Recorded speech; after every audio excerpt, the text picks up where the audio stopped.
In public, you are never neutral. Every gesture, every breath, every pause is a silent negotiation with power. You are either commanding the room or slowly disappearing inside it. That's the brutal truth no one dares to say aloud in today's world. Power is no longer taken by force, it's taken by presence. The man who controls how he is seen controls everything. But most people, without realizing it, leak weakness. They overshare, overreact, over-explain, and they wonder why they keep getting overlooked, disrespected, humiliated. They think being real will earn them respect. It doesn't. It earns them analysis. Because the world doesn't reward raw honesty, it rewards emotional discipline. It rewards those who speak little, reveal less, and carry themselves like a riddle no one can solve. This is not cruelty, it's clarity. You don't rise by being loud. You rise by being unreadable. And Machiavelli warned, the moment you step into public, you step onto a stage where perception is your only armor. And if you're not directing the narrative, someone else is. That's why this message is not for everyone. It's not for the easily offended, the emotionally impulsive, or those addicted to external validation. It's for the few who are ready to stop being seen as nice and start being felt as powerful. Because whether you're in a boardroom, a bar, a family gathering, or walking through a crowded street, people are watching, calculating, judging.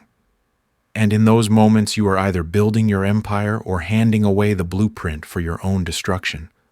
So if you're tired of being misread, disrespected, or quietly dismissed, it's time you learn the silent laws of presence. Not to manipulate others, but to stop letting others manipulate you. Welcome to the game you didn't know you were playing. And the rules, they begin now. They say vulnerability is strength. But that only applies when the room is safe, when eyes are kind, when ears are trustworthy. In public, vulnerability becomes a loaded gun pointed at your own dignity. Every flicker of sadness, every sign of frustration, every tremble in your voice is not interpreted as courage, it's cataloged as weakness. People do not look at you and think, he's brave for showing emotion. They think, how can I use this?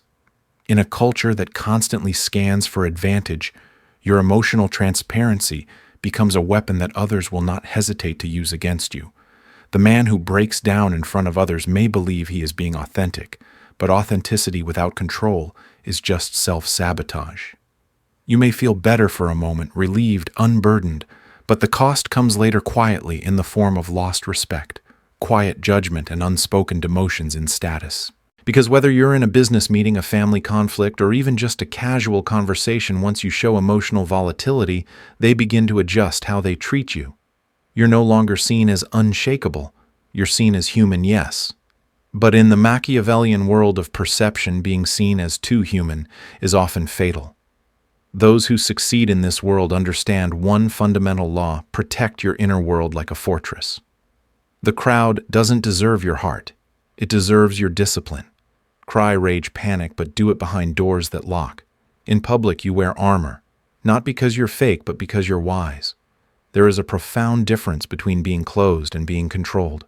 This isn't about coldness, it's about clarity. You are not forbidding emotion. You are mastering it. You are choosing when and how to reveal your inner world, not because you're ashamed of it, but because it's sacred. The storm inside you, let it roar in private. But when you walk through the crowd, let them see nothing but calm sky. Because the moment they see your storm, they stop fearing it and start planning how to survive you. Or worse, how to bring you down. There is a moment in every heated exchange where one man raises his voice, and in that moment he believes he's winning. He believes volume is victory, that if his voice is loud enough, sharp enough, angry enough, others will back down. But the truth is far colder. The louder you get, the more you reveal not strength, but instability, not conviction, but loss of control. In American culture, where status is judged silently and quickly, nothing shrinks a man faster than emotional outbursts in public. People may not remember the content of the argument, but they will remember the crack in your composure, your shaking voice, your wild gestures, your desperation to be understood. And that desperation becomes your downfall. The man who keeps his voice calm, who stays grounded when challenged, who does not flinch when provoked, that man terrifies others.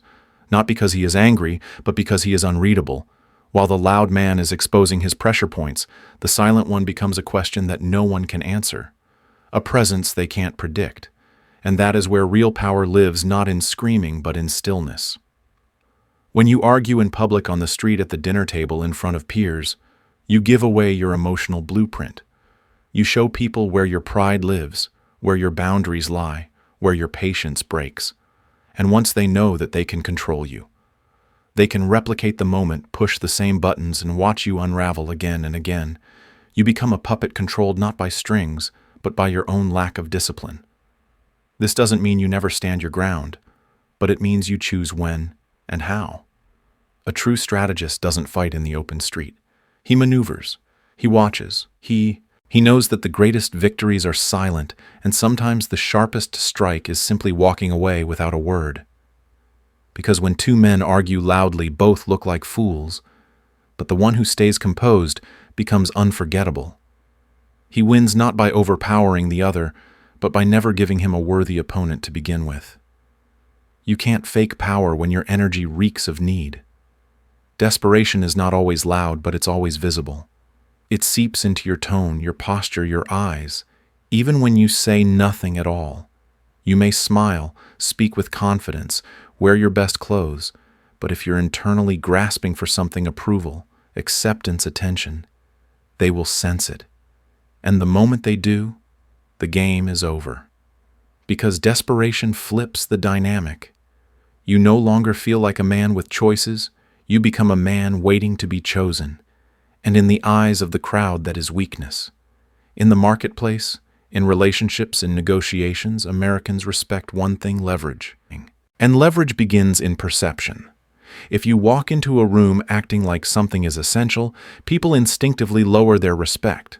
It doesn't matter if it's a job interview, a date, or a business pitch. If you give the impression that your outcome depends on their yes, you've already handed over your power. Because now they are in control. They decide your value. They sense that you need something, and humans have a cruel tendency: they don't feed the starving. They study them. They exploit them. They use them until they're empty. That's why the man who wins isn't always the one with more resources. It's the one who carries himself like he lacks nothing. Even if he's barely holding it together, he knows how to protect the illusion. He knows that desperation invites manipulation and confidence. Even faked is a shield. That's not lying. That's strategy. Your emotions are real, but they're not for public consumption. You can panic in your car. You can cry in your room. But when you step out into the world, your energy must walk 5 steps ahead of your fear. You must become the person who could walk away from anything, not because you want to, but because you can. That kind of presence changes how people look at you. Because in a world starving for validation, the man who doesn't beg becomes the one they all follow. Not out of sympathy, but out of awe. There's a moment, subtle but fatal, when admiration turns into submission. It happens when praise becomes too eager, too frequent, too loud.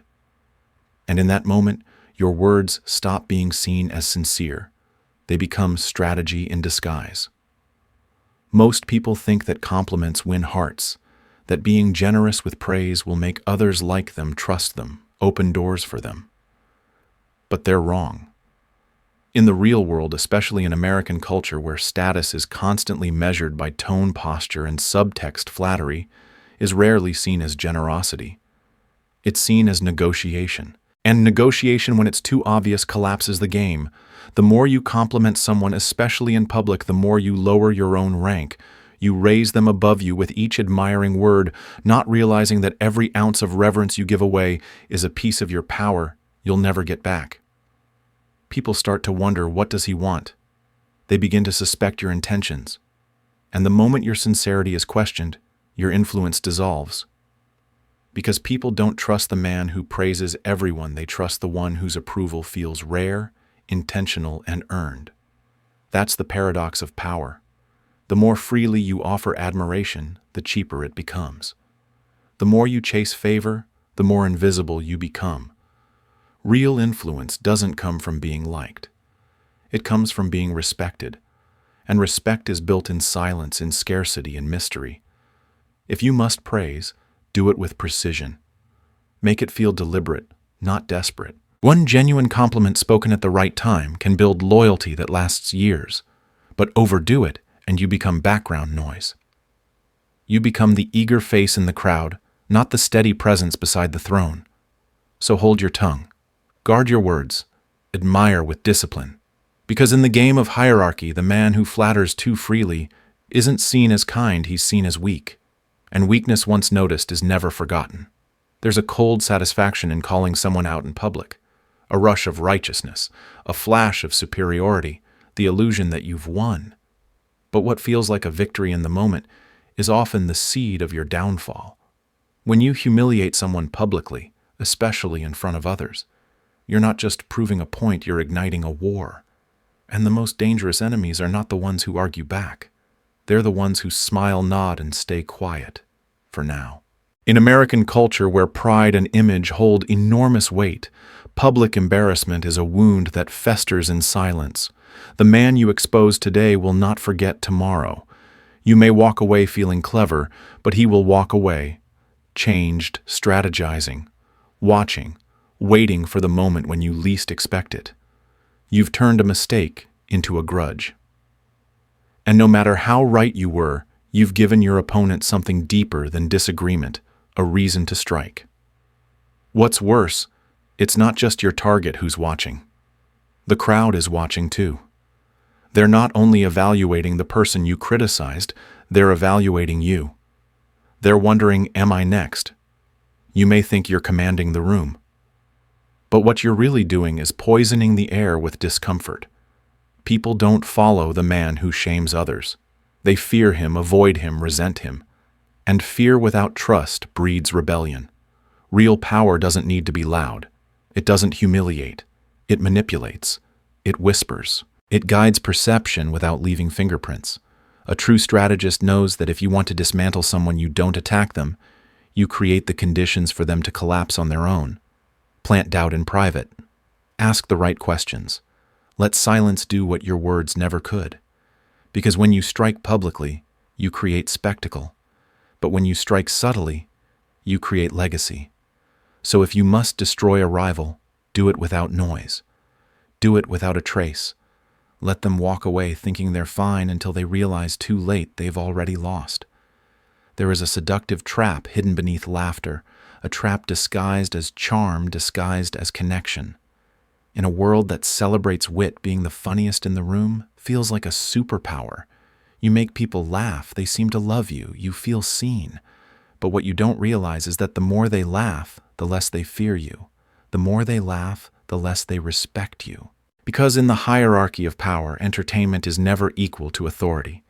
The man who constantly seeks to amuse becomes a jester, not a leader. And while jesters are adored, they are never followed. Americans love to be entertained, but they reserve their loyalty for those who carry weight, not those who chase applause.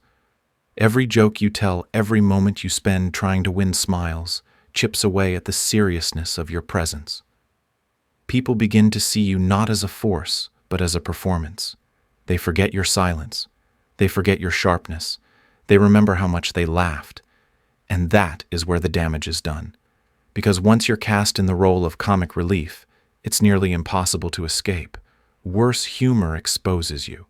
Inside every joke is a trace of truth, and inside every truth is a window into your insecurities, your thoughts, your inner map. The wrong person will listen, laugh, and remember exactly what you revealed. They will use your own words to disarm you later. So ask yourself, are you speaking to connect or speaking to be accepted? Are you trying to entertain because you want to, or because you're afraid not to? Power doesn't live in being liked. It lives in being respected. And respect is born in presence, not punchlines. Use humor like fire, controlled, deliberate, and only when necessary. But never let it define you. Because the man they laugh at cannot be the man they follow. And once you become the joke, even your silence loses weight. You may still be in the room, but the throne is already out of reach. In a world obsessed with authenticity, we've been sold the lie that oversharing builds trust, that the more we reveal our pain, our past, our fears, the more connected we become. But in public, this is not vulnerability. It's exposure. And what feels like connection in the moment is often ammunition in the future. When you speak openly about your struggles, the room may nod. Some may smile. A few may even look touched. But beneath those polite expressions, something far more dangerous is happening. They're memorizing, calculating, measuring the cracks in your armor. In American culture, where individualism is prized but judgment runs deep, the details you reveal today can and will be used tomorrow subtly, indirectly, and without warning. That trauma you shared at a dinner party, that failure you confessed in passing, that ambition you voiced when your guard was down, it becomes part of your public profile. You think you're building a bridge, but you're really handing them the blueprint to breach your fortress. And worse, you're dissolving your mystique. Because the moment people think they fully understand you, you lose power. You become too familiar, too easy to figure out. And what's predictable is never feared. What's understood is rarely respected. That's why the most powerful people speak less. Not because they have nothing to say, but because they understand the cost of saying it. Silence isn't cold, it's strategic. Privacy isn't weakness, it's protection. You don't owe your story to the crowd. Your past is not their entertainment. Your scars are not public property. So guard your narrative. Speak with intention. Let people guess, let them wonder, let them project, but never hand them the truth unless it serves you. Because in a world that pretends to celebrate openness, but quietly punishes it, the man who reveals too much isn't seen as brave, he's seen as naive. And when the wrong person hears your truth, they won't carry it with empathy. They'll weaponize it with a smile. There's a quiet danger in flaunting what you've earned, in a culture driven by success stories and highlight reels. It's tempting to show the world everything you've built, the car, the home, the watch, the lifestyle. You believe it will inspire respect, that others will admire your hustle, your discipline, your rise. But more often than not, they don't. They resent it. Because in America, where the illusion of equality runs deep, nothing stings more than someone who dares to shine too brightly in a room full of quiet struggles.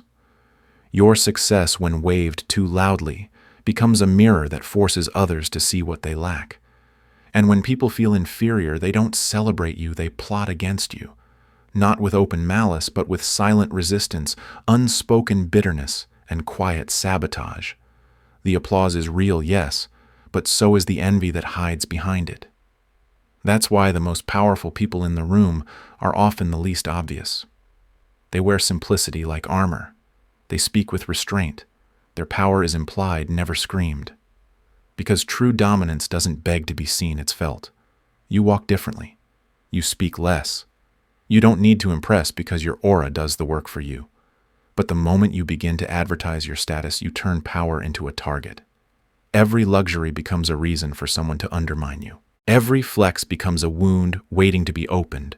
And worse, you turn respect into performance. You shift from being mysterious to being measurable, from being admired to being challenged. Machiavelli would call this arrogance masked as pride. And arrogance, once noticed, breeds quiet rebellion. So let your success whisper. Let your wins speak in posture, not price tags. In silence, not spectacle. The man who carries power with humility becomes untouchable. The one who broadcasts it becomes bait. And the wolves, well, they always hunt the loudest feast first. Before you even say a word, your body already speaks for you. And it speaks louder than your voice ever could. A hunched back, a shaky hand, a darting gaze. These are not just physical habits. They are psychological confessions.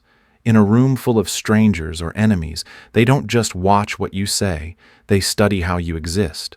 Your posture, your breath, the way your eyes hold or avoid contact, each movement whispers a truth about your inner world. And if your body leaks fear, uncertainty, or insecurity, your words won't matter.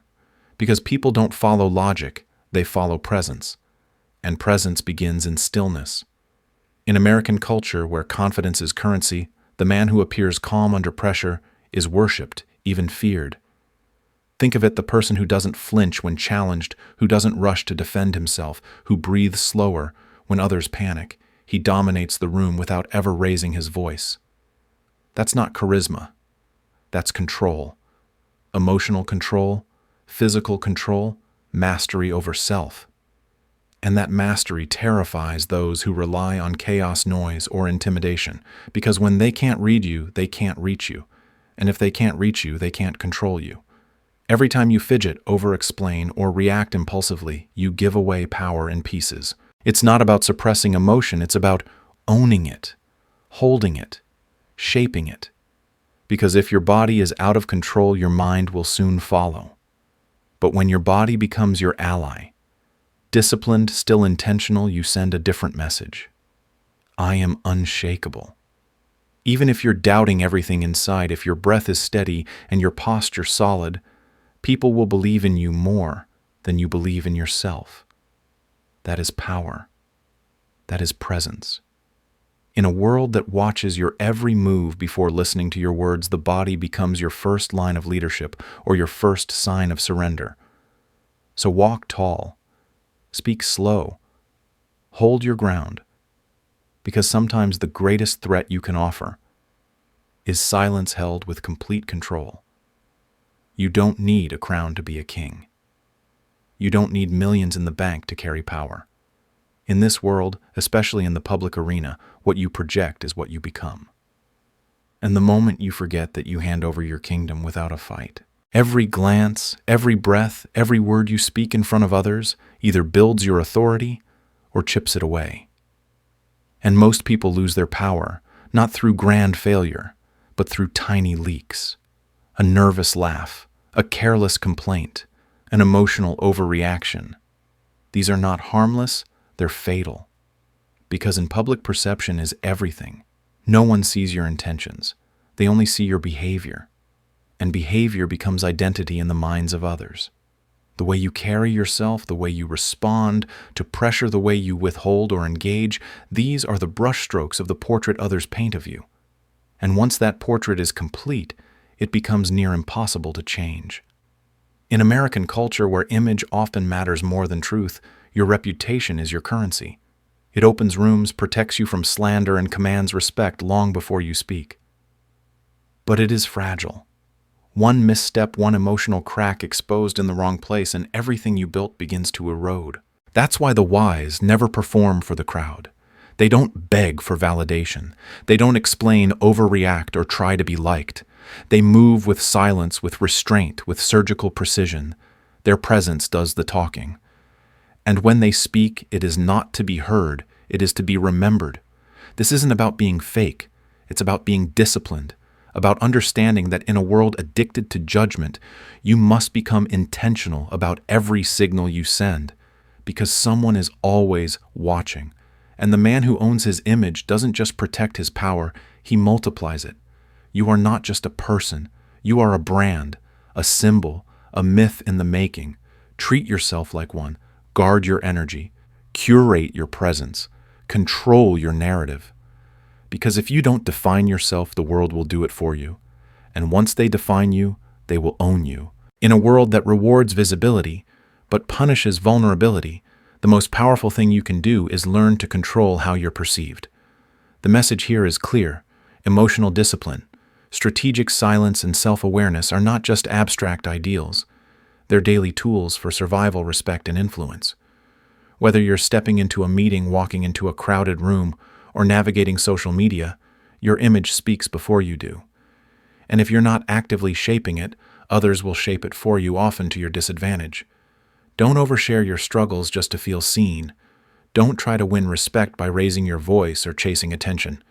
Don't trade long-term power for short-term validation. Instead, move with intention. Let people feel your presence before they hear your voice. Let your silence say more than your explanations ever could. You don't need to be wealthy, famous, or the loudest in the room. You just need to become unreadable, unshakable, and unforgettable. That's how power is built, not in noise, but in control. Apply this, carry yourself like every moment in public is a test, not a therapy session. Speak less, observe more.